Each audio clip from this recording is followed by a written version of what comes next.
Vamos lá para o primeiro episódio do podcast da Next. Sejam bem-vindos. A gente hoje vai conversar aqui com dois grandes profissionais.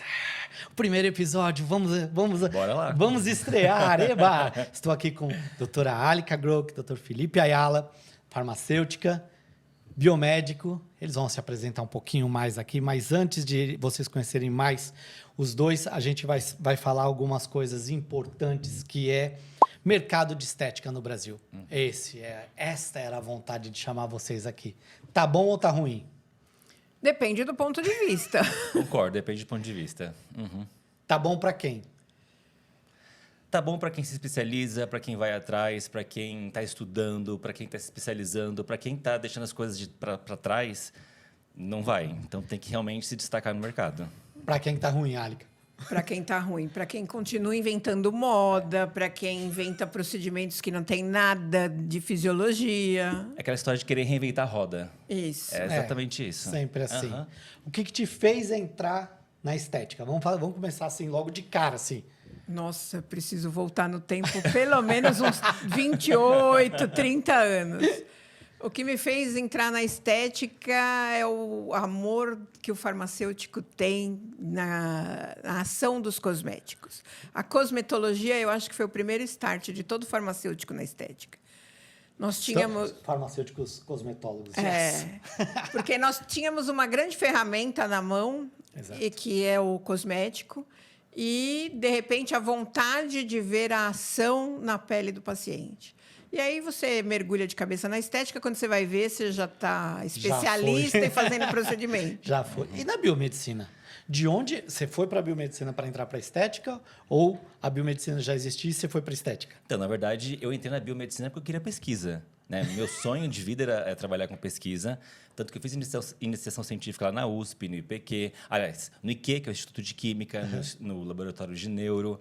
Fui para o IPQ, na psiquiatria também, na USP, no Laboratório de Investigação Médica. Então, o meu objetivo na biomedicina é trabalhar com pesquisa.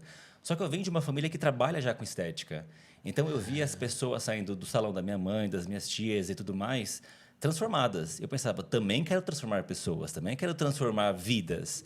E a estética, acho que tem disso também, né? A gente pega uma pessoa que geralmente chega para a gente que está triste por conta de uma aparência, por conta de um excesso de pele, de peso ou de rugas, e ela sai do nosso consultório, da nossa clínica transformada. Então, eu também queria transformar pessoas. Então, há 13 anos eu trabalho com estética. E aí ele desistiu da estética. Desistiu não. Vai se formar em medicina esse ano. Esse ano. No final do ano eu já pego meu CRM provavelmente. Yes. A gente acompanhando, né? A labuta e tá difícil, a trabalheira toda. Vai dar certo. Vai dar certo. Vamos lá, pergunta para os dois agora. Vamos voltar para a Alika aqui primeiro. O que você acha que mudou de perfil dos profissionais em questões de ética nos últimos 5 anos? Pergunta complicada essa, hein? Nossa, que saia caminhos. justa, né? Uhum. Então, A ideia é essa, saia justa mesmo. Não é o programa Saia Justa, mas a gente vai botar todo mundo aqui em saia justa.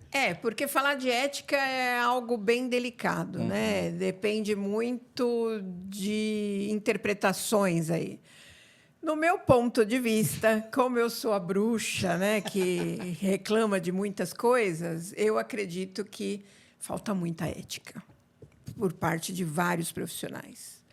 A partir do momento que você entra com a ganância de realizar procedimentos pensando só no lado financeiro da coisa, não importando a saúde do paciente, não importando se você está deformando esse paciente com excesso de procedimentos, aí já entra o primeiro ponto da ética.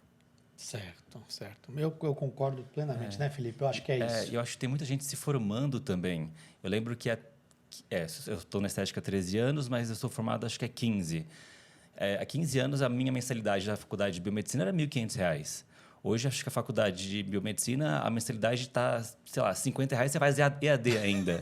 Então, isso também traz um perfil de profissional que não está preparado, que não busca pela ética, que não busca realmente transformar o seu paciente. E tem muita gente na área, né? E se tem muita gente na área, fica complicado trabalhar com isso.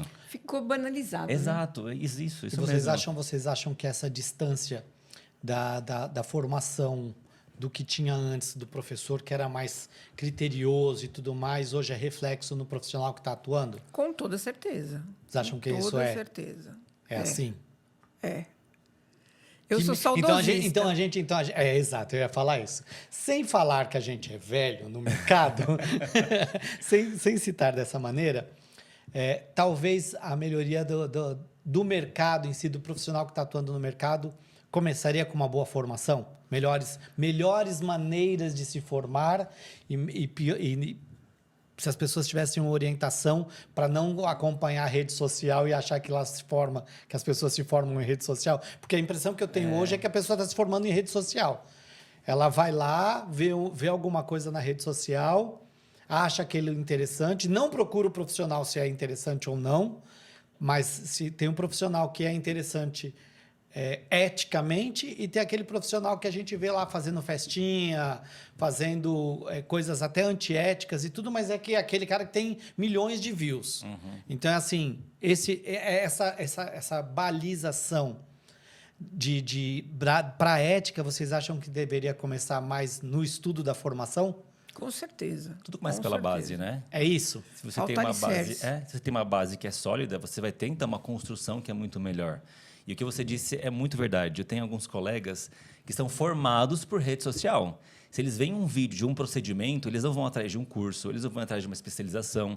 Eles, baseado nesse vídeo, que é de 15 segundos, eles fazem uma intervenção no rosto, no corpo de um paciente. Então, está ficando muito perigoso mesmo. E é engraçado, porque a gente está aqui, profissionais da área há bastante tempo, a gente está falando de uma coisa e ainda assim que está sendo banalizado e ainda assim o número de procedimentos aumenta todo ano. Cada vez mais, claro, com o aumento de procedimentos, com a quantidade de procedimentos sendo feitos, é claro que também acontecem mais intercorrências, aparece mais na mídia, e aí todo mundo é nivelado por baixo, porque aquela pessoa irresponsável faz alguma coisa de errado. Né? E aí todo mundo é nivelado por baixo. Mas vocês acham que ainda assim, com tudo isso que está acontecendo, o mercado pode se recuperar e manter a ética? Vocês acham que esse mercado ainda tem futuro? Eu acredito que sim. Só que tem que ser totalmente reformulado. Primeiro, não existe como apontar um culpado. Se você pegar na mídia, o que está que nem você falou, né? O que está em voga, o que está atraindo as pessoas? Será que isso é ilusão? Será que isso é realidade? Por exemplo, o Felipe acabou de falar de um colega que assiste um vídeo de 15 segundos e sai replicando o procedimento. O quanto que isso afeta a ponto de todo mundo acreditar que um vídeo de 15 segundos me torna especialista naquele determinado procedimento? O quanto que a gente tem como ferramenta para mostrar que esse não é o caminho e uma formação sólida numa fase do planeta onde todo mundo só quer vídeo de 15 segunros. Exato. Era aí que eu ia chegar. Eu falei assim, mas presta atenção. O que as pessoas não percebem, a gente, assim, como eu sou o dono de uma empresa que trabalha com todo o mercado, com todos os profissionais do mercado, eu posso te dizer uma coisa. É um mundo de ilusão, o qual não se cria uma verdade. Então, a gente vê ali aquela pessoa super famosa no meio de estética e fazendo eventos, e fazendo isso, ou tratando gente famosa e tal, mas que não reflete financeiramente dentro de uma verdade de que essa pessoa está trabalhando muito e ganhando dinheiro. Ela está fazendo... Eu falo assim, você quer ver se está dando certo a vida de uma pessoa na estética, é só acompanhar a rede social. Porque se ela tem muito tempo para ficar na rede social, ela não está trabalhando. É verdade. Se ela aparece muito, cadê os pacientes dela? Exato. Então, assim, a pessoa, meu procedimento... A gente vai falar já de uma coisinha aqui chamada modinha e protocolo. Legal. Mas, assim... O meu procedimento é muito legal, que funciona muito bem e tal. Mas cadê a pessoa que aplicou? Cadê o resultado disso? Né? Porque assim, está todo mundo... O que me parece é que virou um mercado de venda de imagem e não de resultado. Então, não parece, a estética fica parecendo que não é um lugar na área da saúde, onde o foco deveria ser bem-estar, ajudar, melhorar a autoestima, nada disso. Parece que todo mundo quer ser... Eu sempre brinco com essa história do vídeo da famosa, né? Eu falo assim, o vídeo da famosa, aquele vídeo que ela acorda já maquiada, tem um café da manhã com suco de laranja e croissant. Eu falo assim, cara, ninguém acorda com suco de laranja e croissant em casa, né? Aí pega a bolsa, aí dá o close na bolsa Louis Vuitton falsificada, que todo mundo sabe que aquela lá não tem. Corta, vai para a cena de abrir a porta da BMW que é alugada. Ou como do meu carro, que já pediram, você sabe disso. Já pediram uma vez? Já pediram o meu carro para gravar um vídeo. Você me empresta o carro para gravar um vídeo. Aí ela abre a porta, joga a bolsa do lado de lá. Eu não sei onde já está a estética nisso. Aí corta abrindo a porta da clínica. Aí, às vezes, a clínica é da pessoa, às vezes é alugada que, né? Aquela dela que a gente foi aquela vez do Ibirapuera é espetáculo. Eu falei assim, cara, aquele lugar era maravilhoso. Fazer vídeo ali, falar que é minha, ia ser linda. Super estrutura. Super estrutura. Quem abre a porta daqui, nossa, se deu bem na vida. Para vender mentoria. Aí tudo isso parecendo que a pessoa é mega realizada e ela não tem lista de cliente, de paciente. Ela não tem paciente, ela não atende. Ela vende a imagem de que ela é realizada através da clínica. Quando, na verdade, a gente sabe muito bem, e não vou citar nome porque daí pega muito mal, né? Mas a gente sabe que tem empresário injetando dinheiro na história, para fazer vídeo, para aparecer e depois de vídeo lucro lá no final. Tem sócio, a gente sabe muito bem de profissionais que tem sócio financeiro na clínica, entendeu? Então, a clínica não foi gerada através do trabalho de ninguém.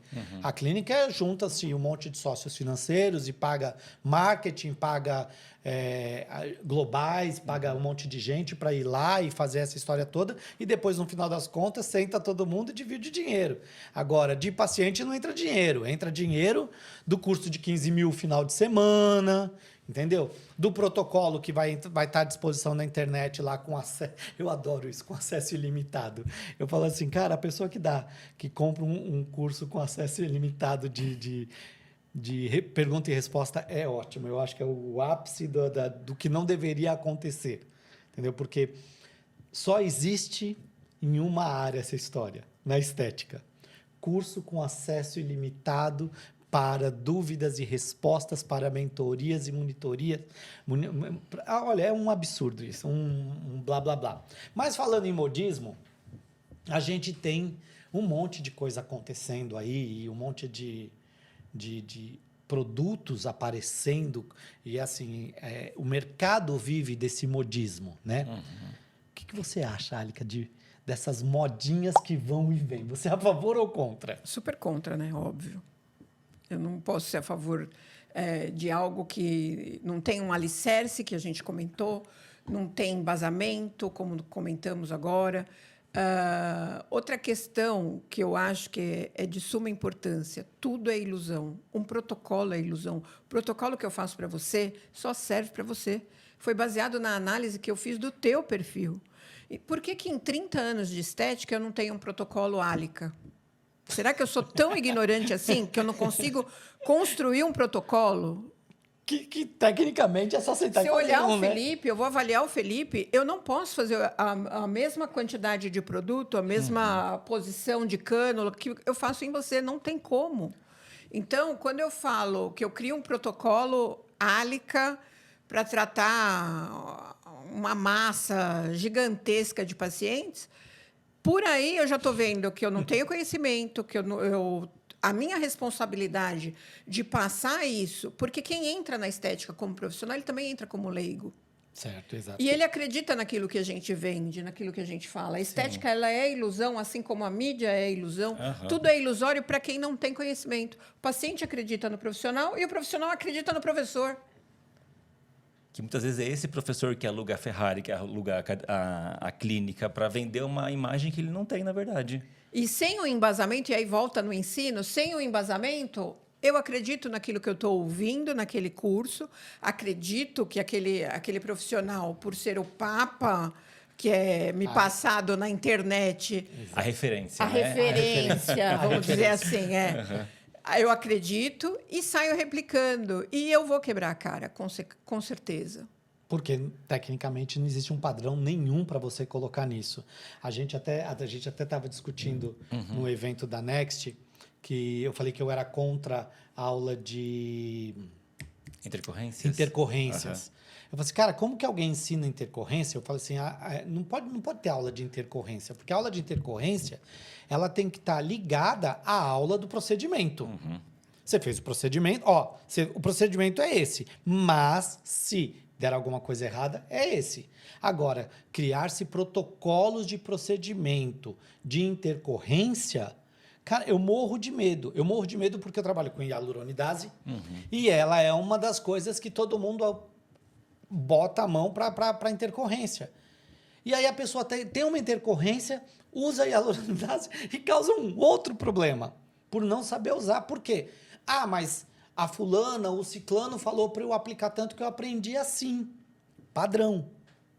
Então, assim, ela não foi atrás do que ela aplicou, quanto foi a quantidade. No caso de um ácido hialurônico reticulado, qual era a reticulação que ela colocou para fazer uma composição de quanto de hialuronidase ela precisaria para ajudar na intercorrência. Se pode colocar hialuronidase nessa história toda. Trazendo um gancho da medicina, como que está esse paciente? Né? Exato. Será que está em tratamento de alguma doença? Será que está usando algum medicamento que pode interferir em toda essa ação também da hialuronidase?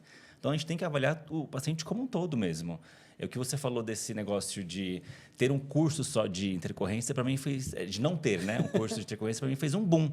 Porque, de fato, se você está apto para fazer, por exemplo, um preenchimento de lábio, mas você não sabe trabalhar com intercorrência, então você não sabe fazer preenchimento. Não põe a mão. Não põe a mão. Exato. Se você começou, você também tem que saber como reverter se for necessário. Então, fez um boom assim na minha mente, porque, de fato, como é que você vai ter só um curso de intercorrência se você está tirando do foco que é o paciente principal, que ele é a peça-chave? Então... E aí eu diria o seguinte, como que vocês acham que esses modismos acabam prejudicando a formação? A gente falou de formação boa, né?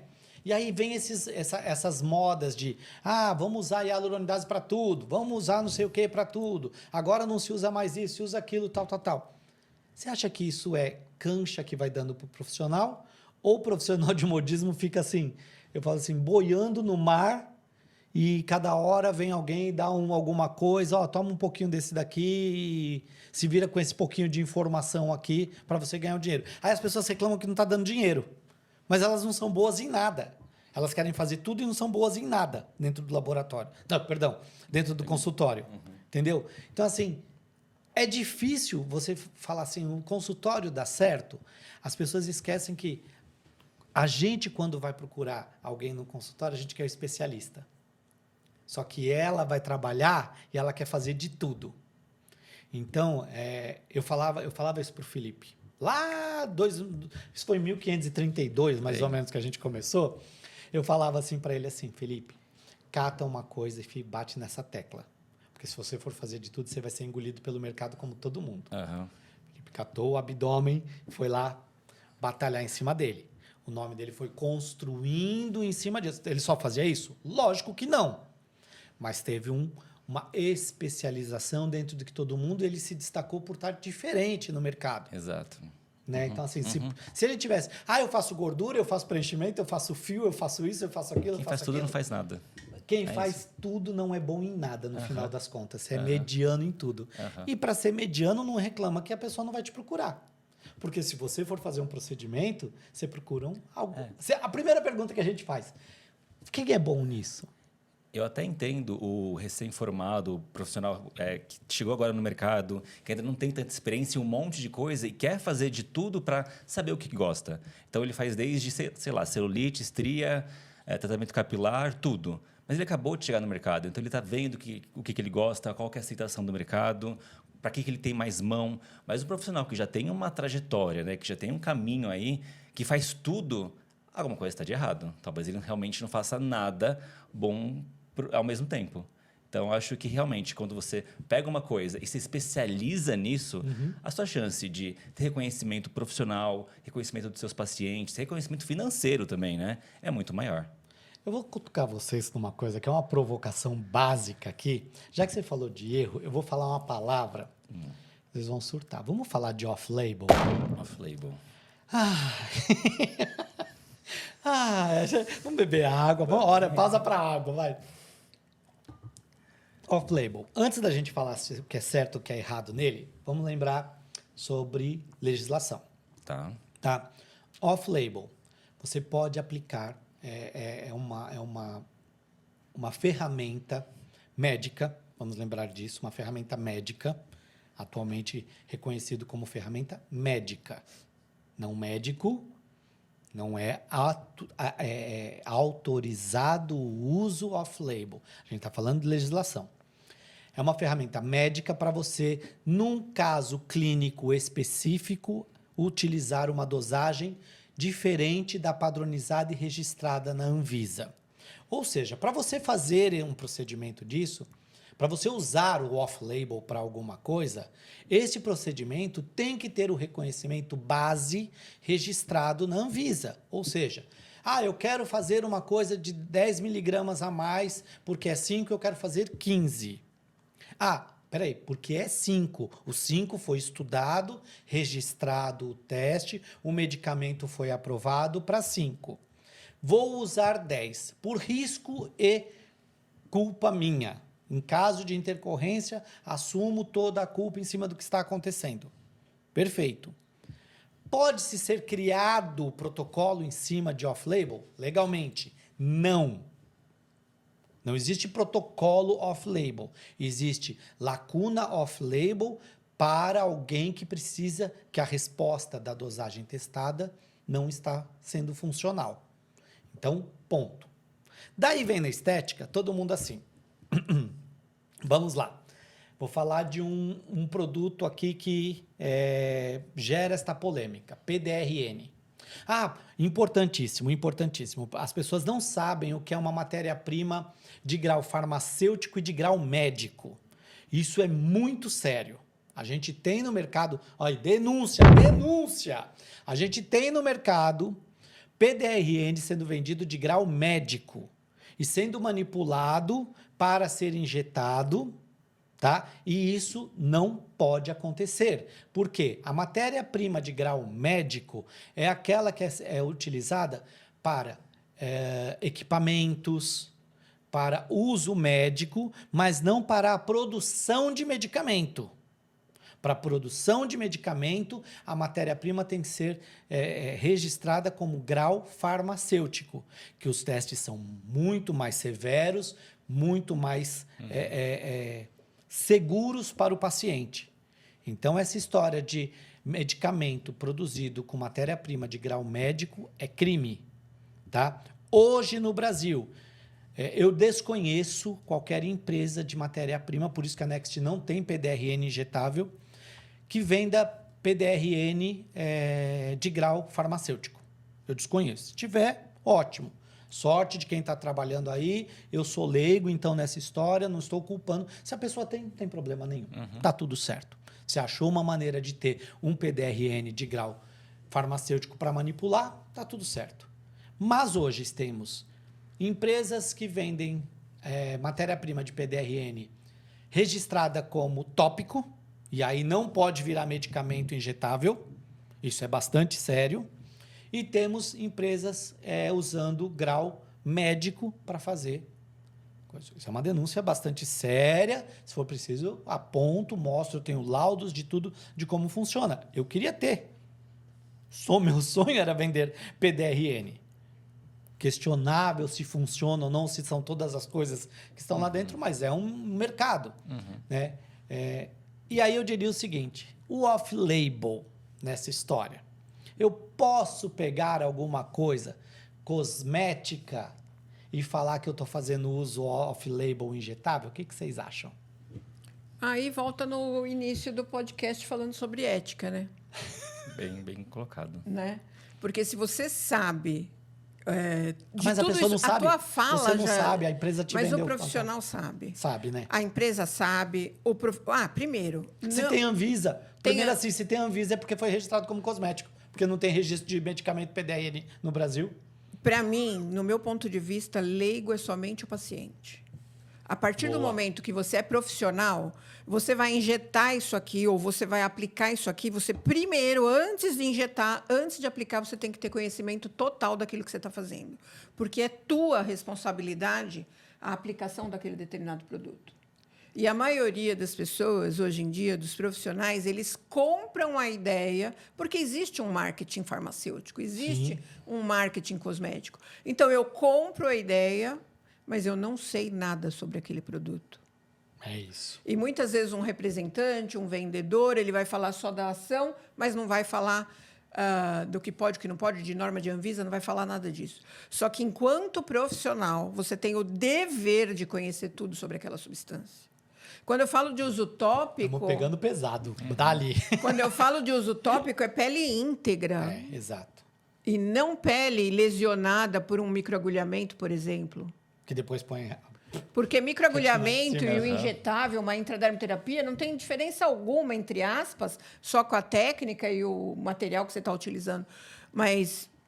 Sim, né? sim. Você está permeando em camadas mais profundas da pele, agindo sistemicamente de uma outra forma mais acentuada assim, do que um creme tópico. Se bem que tudo é sistêmico, mas você tem vias de aplicações diferentes. Exato. Se a Anvisa fala que não pode, é porque não pode. Então, não adianta ficar burlando. Ai, grau tal, grau X, Y, Z. Eu, enquanto profissional, eu sou responsável pelo produto que eu aplico no meu paciente. Então, não é porque o vendedor falou esse é o melhor produto do mundo, está na moda, que eu tenho que seguir aquilo que ele está falando. Primeiro, esse vendedor tem conhecimento total daquilo que ele está vendendo? Muitas vezes não, né? E na hora da intercorrência, quem que vai responder para o paciente? É o vendedor? Não. Mas, olha, que eu já puxo também outro gancho, que o profissional de hoje ele não quer estudar, né? Qualquer coisa que a gente posta é, me manda o artigo. Me manda o artigo. Onde está escrito isso? Sendo que a nossa construção de conhecimento, ela começa pela base. Então, se o profissional não sabe fisiologia, não sabe bioquímica, não sabe farmacologia, como que ele vai desenvolver também um raciocínio clínico para tratar esse paciente, para cuidar desse paciente? Nem tudo que a gente aprende, nem tudo que a gente sabe está escrito em um artigo científico. É básico isso. A gente aprende na faculdade e, conforme o tempo vai passando, a gente vai aprimorando. Sim. Mas o profissional de hoje ele não quer estudar. Ele quer tudo mastigado, ele quer pegar o folder da empresa que vende qualquer produto e aprender as coisas através desse folder. Então, fica complicado mesmo. O profissional não quer. Eu tava falando disso que eu fiquei ontem com centenas lá de chamados para atender de coisas básicas até absurdos. E é isso. A Next tem... hoje, um farmacêutico frontman, que sou eu, para responder a dúvida nisso. Eu falo assim, ainda eu tenho esse trabalho ético de sempre, você sempre me viram falar assim, pegou o meu produto na mão antes de fazer besteira, tá na dúvida, liga para o teu representante, fala comigo, eu te mando um áudio, não faça isso, faça aquilo, não aplique antes de fazer a besteira. E eu pego muito no pé dos representantes para não indicarem uso, entendeu? Porque assim, não faz parte da empresa orientar o uso. A gente dá uma direção, mas como você disse, o paciente está na sua frente, a avaliação é sua, né? Quanto vou usar, a maneira que eu vou aplicar, cara, o paciente está na sua frente. Eu não posso colocar um padrão. Eu posso falar, isso é intradérmico, isso é EV, é endovenoso, tal. Isso é tópico, mas jamais falar a quantidade que ela vai passar. Quando a gente dá uma ideia, normalmente se aplica de 0,1 a 0,3, por exemplo. Para a pessoa ter um maluco também não botar um ml lá e dar um monte de problema. A gente dá uma orientação, mas a avaliação, a clínica, não tem como. E aí eu realmente concordo com você. A medicina, neste aspecto, difere das outras profissões, porque o médico ainda tem este olhar global da pessoa para atender. Claro, não vou ficar aqui passando pano para um ou criticando o outro. Não, tem profissional bom e ruim, tem dos dois lados. Dos dois lados. Dos dois lados o tempo inteiro. Ponto. Mas a percepção que a gente tem É que o médico ainda tem uma visão globalizada do paciente na hora de fazer qualquer procedimento. Ele não está assim, tem uma cabeça aqui na minha frente. Eu falo isso naquele curso de cadáver fresco lá em Boston. Eu falava, cara, é mó fácil tratar isso aqui, né? Porque ele não vai reclamar de dor. Se der intercorrência, ele já morreu. Ele já tá morto. Ele já morreu. Eu falei assim, é um divisor de águas. Porque assim, aí quando você está com alguém na sua frente vivo e você lembra daquilo tudo que você viu num curso como esse, você fala, cara, não, né? Não é tão simples assim. Não dá para brincar com isso. E nessa brincadeira toda, a gente pode até sugerir aqui agora, já que a gente falou de abrir e tudo mais, e verificar como que é por baixo da pele e tudo, o que vocês acham das tecnologias na estética? Laser, equipamentos e as coisas todas que vêm aparecendo. Vocês acham legal ou não? Eu gosto Suporte muito, ou não? Eu gosto muito de tecnologia, eu acho que elas vêm para auxiliar, né? Não dá para depender de uma tecnologia, só de um laser ou só de qualquer outro tipo de equipamento. Elas vêm para auxiliar no nosso diagnóstico, no nosso tratamento. Não dá para utilizar uma tecnologia como muleta, por exemplo, né? Mas eu gosto bastante de tecnologias. O problema é que também estão utilizando tecnologia de uma maneira desenfreada. Caça-níquel. Exato. Então, está desenfreado. E ao utilizar muita tecnologia, também aparecem mais intercorrências, mais complicações. Mas eu gosto bastante. Porque a tecnologia também tem um padrão. Se a pessoa não souber calibrar, não souber olhar para você e falar assim, não, para você isso é possível, colocar tanto de força para fazer isso em você, vai aparecer um monte de intercorrência mesmo. Você trabalha com ozônio, né? Eu não vou entrar nessa história toda, porque eu vou te chamar um dia para falar sobre ozônio sozinho aqui, sobre isso. Mas é assim, é mais um suporte, não é isso? Mais uma maneira de trabalho, mais uma novidade que vem somar na estética, não é isso? Olha, na estética ele pode agir tanto para a estética, né? Mas eu acho que uma ferramenta que eu admiro muito do poder do ozônio é o tratamento da intercorrência. É uma grande ferramenta para o tratamento de intercorrência, né?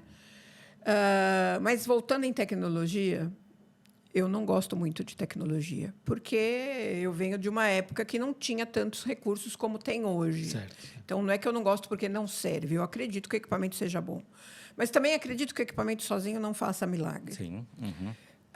Como eu sou um profissional da seringa, eu adoro o injetável, né? Desde a minha formação, enfim. Então, hoje eu não trabalho com tantas tecnologias, lasers e tudo mais.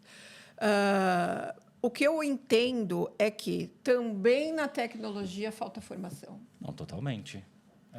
Porque muitas vezes a pessoa não tem nem a formação daquele determinado laser, porque o curso custa caro, ela aluga um equipamento de alta tecnologia, vem um auxiliar da empresa locadora do laser, e o profissional, o auxiliar ensina como é que essa profissional vai trabalhar, e ela se acha expert naquele laser, no endolaser. Isso acontece muito, é E impressionante. aí o número de intercorrências cresce violentamente. E aí eu te pergunto, será que a intercorrência ela tem a ver somente com o paciente? Será que a intercorrência tem a ver, de repente, com a falta de calibração do equipamento? Então, mas aí vem uma coisa assim, você vai alugar um equipamento, vamos lá. O equipamento sai de um lado calibrado de um jeito, vai para outro calibrado de outro, isso a gente sabe, a gente está falando de laser e tal. É o que eu falei, virou o caça-níquel, que ninguém está preocupado com a qualidade do que você está usando. O importante é você ter lá, e pior que isso, eu digo pior, a pessoa fala assim, eu sou a profissional que trabalho com laser na minha clínica. Entendam o seguinte, a minha formação sobre vaidade me permite falar o seguinte, virou uma fogueira de vaidades profissional que hoje eu vejo claramente, provavelmente mais de 70% dos profissionais que estão trabalhando na estética não estão preocupados com resultados com o paciente.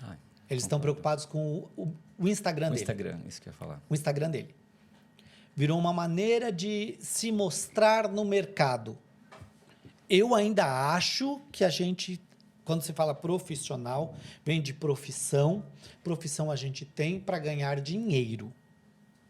Então, o dinheiro vai vir quando você trabalhar direito, você atendeu o paciente bem, o paciente gostou, falou para a tia dela que trouxe, aí você trabalhou, ficou bem, aí ela fala para a vizinha, para não sei o que lá, e trouxe mais 3, e aí você ganha dinheiro.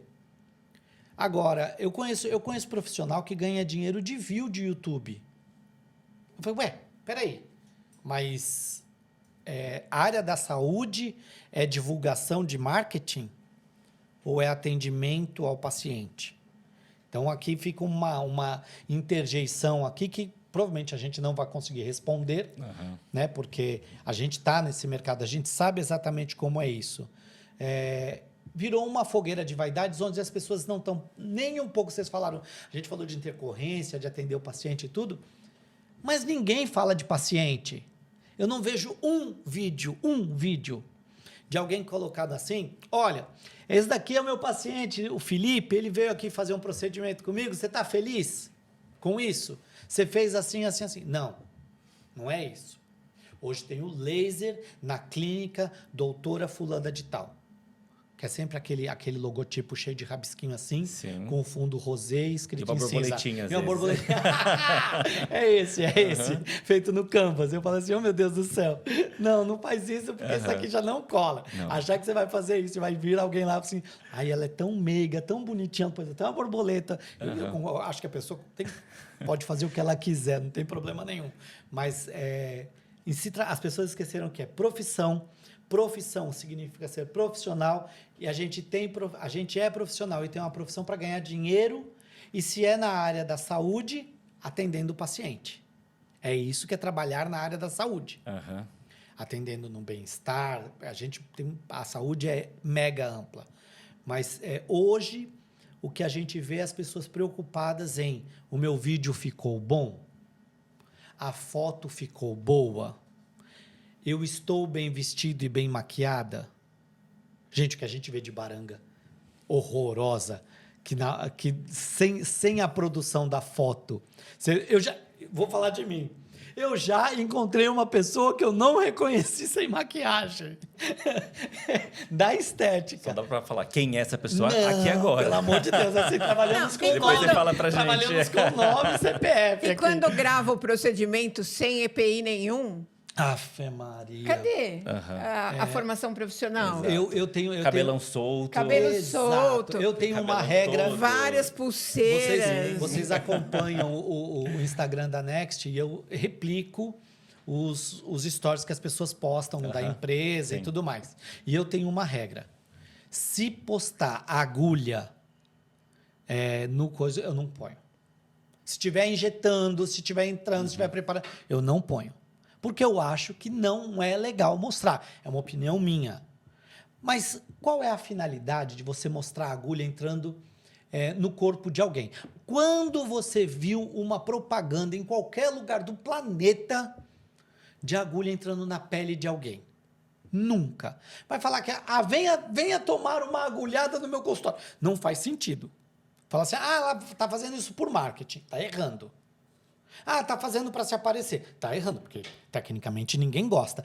Sinto o maior prazer de entrar com a agulha na minha pele. Não sente. Você sente dor. Sentir né? Eu falo assim, então assim, eu tenho essa regra, eu não ponho. E aí dentro dessa história de não postar procedimentos, aí entra do procedimento, já fazendo tudo certo, eu já não acho legal, você imagina com coisas erradas, cabelo solto, maquiada, sem luva com a mão cheia de anel, isso já aconteceu. Isso vem em curso, né? O próprio professor do curso fazendo gigantes. Ave Maria. O curso com procedimento em hotel. Curso em hotel, com carpete. Com carpete e procedimento, a pessoa lá fazendo. Maca dobrável. Exato. Todo mundo aprendendo um horror. A gente tem uma história, mas não é para este podcast dessa história da minha formação. Fique bem quieta, porque a minha formação tem disso. Bom, para gente encerrar agora, eu queria que cada um dissesse aqui o que vocês acham que um profissional tem que ter dentro da ética. Vou falar assim, dentro de ser um bom profissional, qual é a característica pessoal que uma pessoa tem que ter para dar certo? Vamos lá, Responsabilidade. Dentro da ética, muita responsabilidade. Então, eu vou trabalhar com injetável, eu vou estudar muito sobre injetável, eu vou estudar muito sobre aquele produto, eu vou estudar muito sobre aquele paciente. Não é sobre a massa, é sobre aquele paciente. Porque cada pessoa é uma. Cada pessoa tem um nível inflamatório. Estética é inflamação. Se eu pego um paciente todo inflamado, eu vou piorar esse paciente, né? Avaliar o exame desse paciente, como é que está o perfil bioquímico dele, como é que ele está, como é que está a saúde desse paciente, avaliar a medicação que esse paciente faz uso.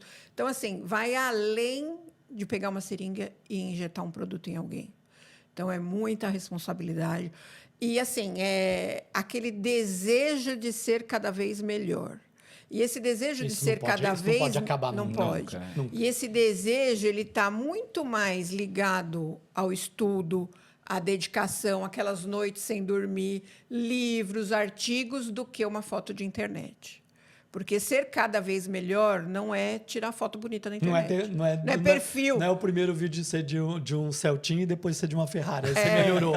Não é Isso disso que eu falo, mas é isso significa que ele melhorou como estudo. profissional. De estudo e formação. Eu acho que seria por aí. Acho que a responsabilidade E é aí? super importante, mas eu também acho que a honestidade é muito importante. Nossa, muito. Muito. O que a Não gente dá vê... para separar as duas, né? O que a gente vê, por exemplo, de um profissional bem entre aspas, né? Que vem de um protocolo, um procedimento, uma técnica e acaba fazendo outra com um produto mais barato ou com um produto que nem tem Anvisa, um produto que não é legalizado para ganhar mais dinheiro, colocando esse paciente em risco de saúde, de vida, enfim, é muito grande. Então, acho que um profissional que ele é honesto, que ele vende aquilo que, de fato, ele vai atuar com um paciente com um produto legalizado, com um produto ok, com toda a técnica que já existe, que é descrita, que ele não tira da cabeça dele, eu acho que daí sim a gente tem um profissional que ele é responsável, que ele é honesto, que é um profissional que a gente quer aplaudir quando cresça. Eba, então eu vou pedir para vocês, assim, para a gente encerrar, trouxe para vocês 2 presentinhos. Oba! Sacolinha da Next com presentes Deixa dentro eu ver. para vocês. E eu vou pedir, antes de vocês olharem tudo isso aí, os presentes que a gente tem, que você deixe seu contato, seu arroba aqui, onde que as pessoas te acham. Bom, @doutora.alica com H e K e o Growk com K. Beleza, tá feito. Felipe? E o meu pessoal me conta pelo Instagram, que é @FelipeAjala. Ajala, esse Ajala, o Ajala. AJLA. AJLA. Queridos, muitíssimo obrigado mais uma vez. Vocês moram no meu coração. Foi um prazer. Hoje, assim, em especial, o primeiro episódio com o Alica e Felipe, para mim é especial. É um prazer dividir a mesa com você. Demais. Prazer. E eu quero que vocês curtam bastante esse momento assim que for publicado lá. Então, para vocês, quem gostou, compartilha o vídeo, divulga aí, ajuda a gente a divulgar essa informação e vem para cá, vem crescer junto com a gente, vem construir um mercado melhor. Isso que a gente está precisando, não é? Uma estética honesta, responsável. Estética honesta. É isso aí. Bom, aí. isso. Obrigadíssimo, queridos. Imagina, um prazer. É isso. Fiquem com Deus. Até o próximo episódio. Tchau, tchau.